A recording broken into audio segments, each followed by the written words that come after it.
tonight. Go ahead and sit comfortably in your seat. Let your hands rest in your lap, your feet on the floor.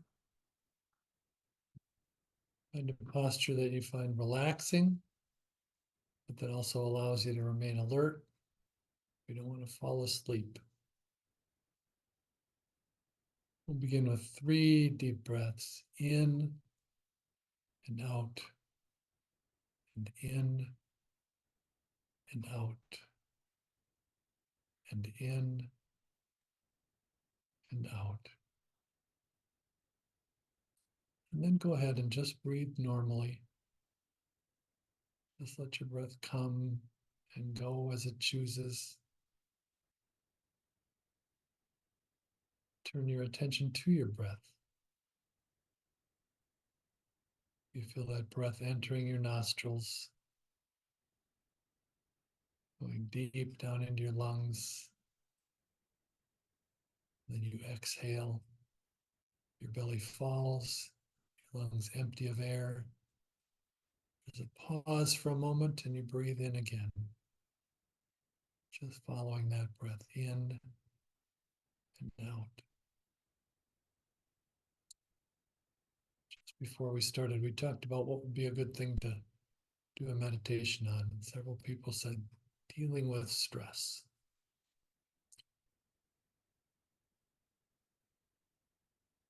This is one of the best ways to begin with, I know, to just follow your breath, breathing in and breathing out, watching that breath, really just feeling the breath. Your belly rises and you breathe in, falls as you breathe out. You can feel that breath through your whole body. As you breathe in, you feel the cool air enter your nostrils. As you breathe out, the air has been warmed by your body. And it feels warm so that then you hardly feel it in your nostrils. But just follow that cycle of breathing in, breathing out.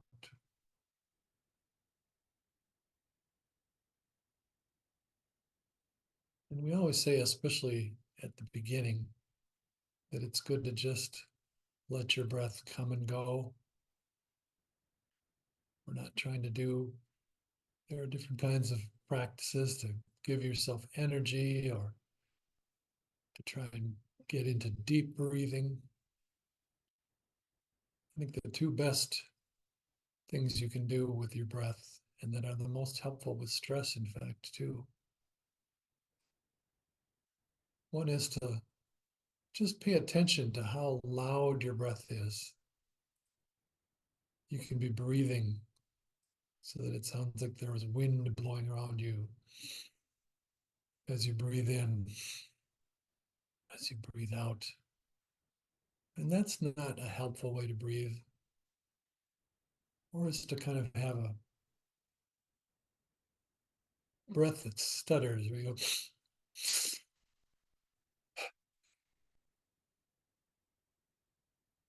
So one thing you can do without trying to force your breath in any certain way is pay attention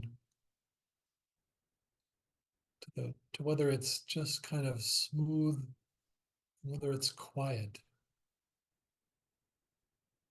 And just like with following the breath, if you notice your breath catches, or you notice your breath is loud again, you just return to that smooth, soft, quiet breath. And trying to do that will naturally start to slow your breath and deepen it. The other thing you can be aware of as you breathe, and this fits in with that quiet, soft breath too, is how often we only breathe part way. We take half of a breath to fill our lungs halfway and breathe out. And especially on the out breath, if we just breathe part way out and then take in air, that next breath doesn't have room enough to fill our lungs. And there's the air that we've already breathed in that we need to expel that's filling us. So you can breathe in that quiet, softer way. And as you breathe out, just by putting your attention on your breath, you can be aware of if you stop before your breath is done, or if you end the breath. If you let the last of your air leave your lungs and breathe in again.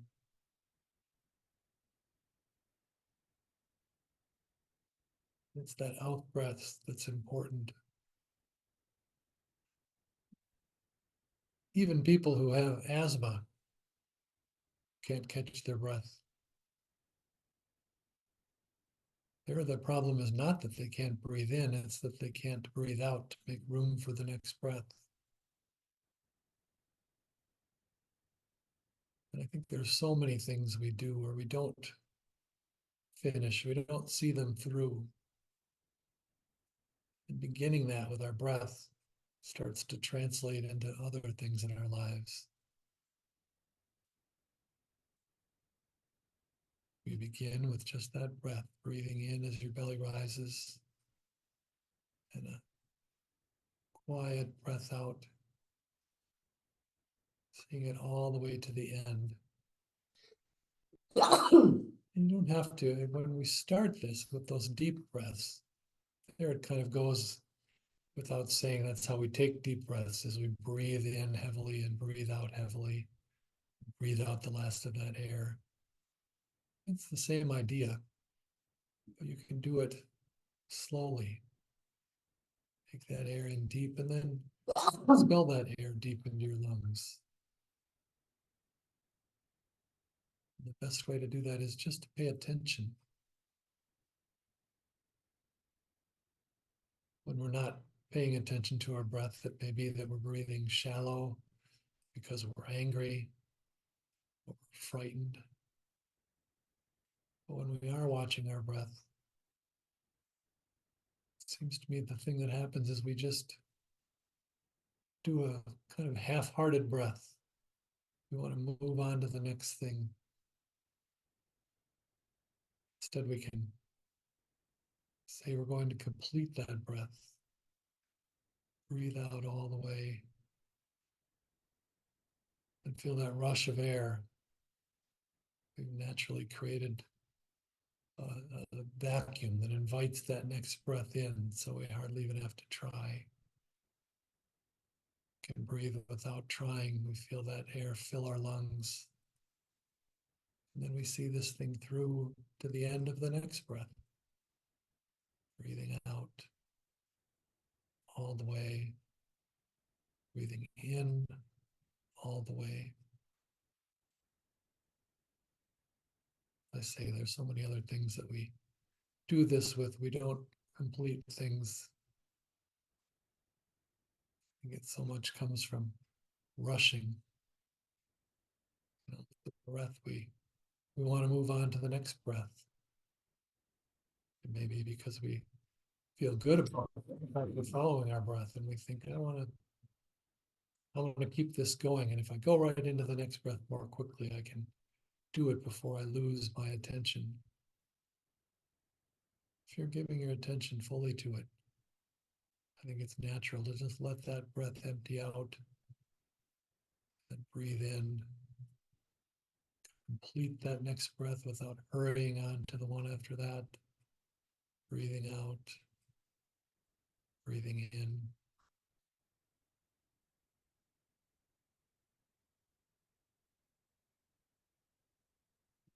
We always say there's no judgment here. We don't get all caught up in what's the right way to breathe, the wrong way to breathe, the right way to pay attention to our breath, the right way to feel our bodies.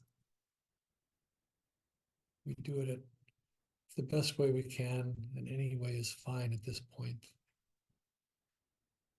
So I'd say as long as you get some air into your lungs, you're breathing properly then. But again, without judging it, you can be aware of that feeling when you take those half breaths. It's kind of like you're in a hurry to get to the next moment. And you think of how many times the feeling of that, the thought of that I have to hurry comes into play. Got to move on to the next thing. I've got to wash the next dish. I've got another thing on my list, so I'll half-heartedly fold this laundry rather than taking the time to do it right, so it'll fit easily in the drawer. We're always in a hurry.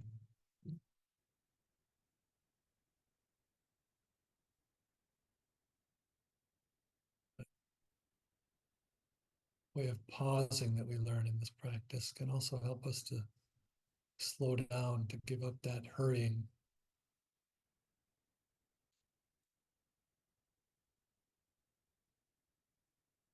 I always think of it, you see it so often in especially younger kids. I know I would do this at times.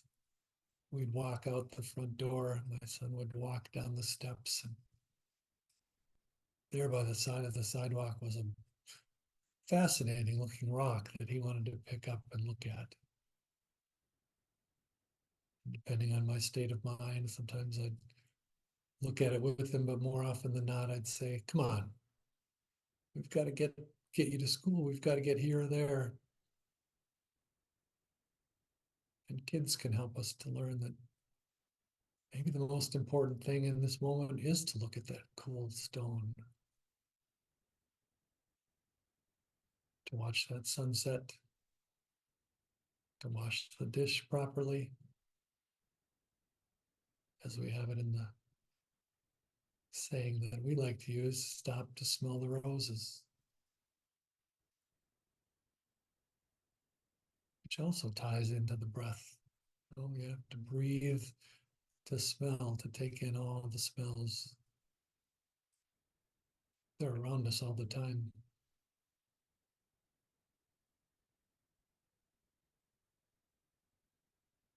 Realize it, but you think of the smell of the earth after the rain.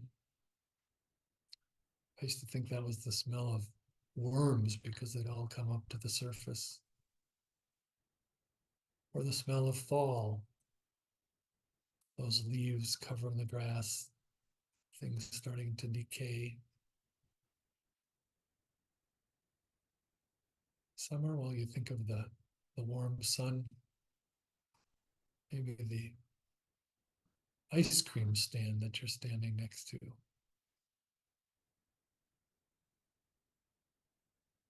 And if you pause, if you stop to smell, to listen, not be in that rush, you'll even notice that winter has its own smell. We think so often, and I think it's because we're hurrying. We've been through a period of wind chills of 20 below here. You're always in a hurry to get back inside to where it's warm or get into that car. There are those certain things that go along with winter. When it's 20 below, the snow has a certain sound to it when you step on it, a sharp crunch. And if you pause, you'll notice that the air, besides stinging your nostrils and waking you up as you breathe it in, that there's a certain smell to winter too.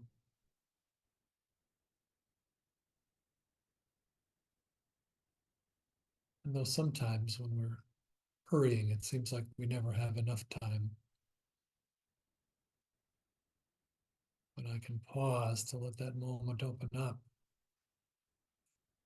in that moment, I can feel as though I have all the time in the world. It's a funny thing because I'm more likely to pause when I know I don't have all the time in the world. How many more times will I smell fall or a rainstorm? And so I can stop to linger hear and smell and taste all the things around me.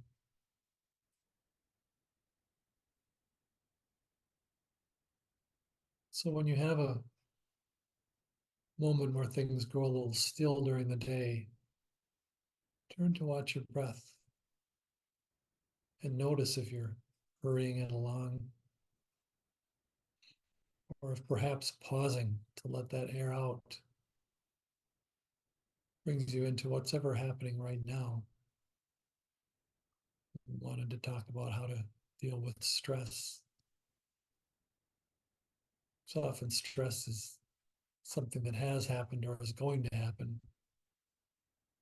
There are moments where we're in deep stress in this present moment, but mostly stress and worry are in the past and the future. So the best way to deal with your stress is to let it go for a moment, what's coming or what's been. Breathe in an unhurried manner. Hear and taste, touch and smell. Let your senses bring you to this moment and to this place you are. So take a few moments. I'll be quiet for a moment and just let yourself breathe and empty out that breath before you go to the next.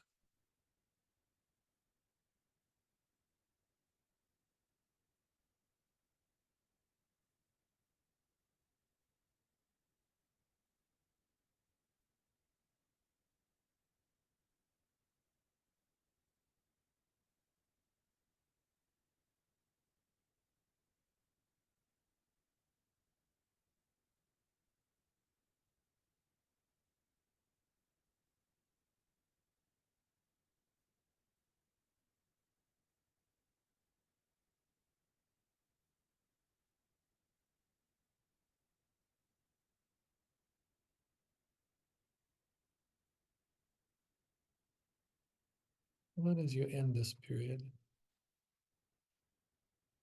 go ahead and do as we usually do. Take 3 deep breaths, but have them be those quiet, slow, deep breaths rather than where we force it in and out. In, out, in, out, in.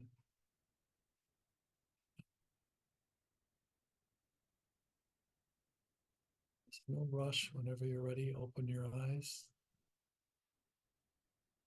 No rush to get up and leave the room and go back out into that cold air.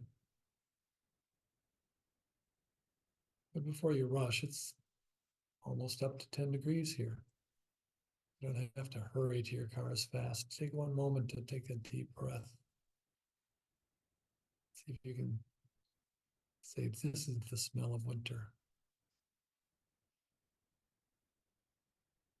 So whenever you're ready, open your eyes.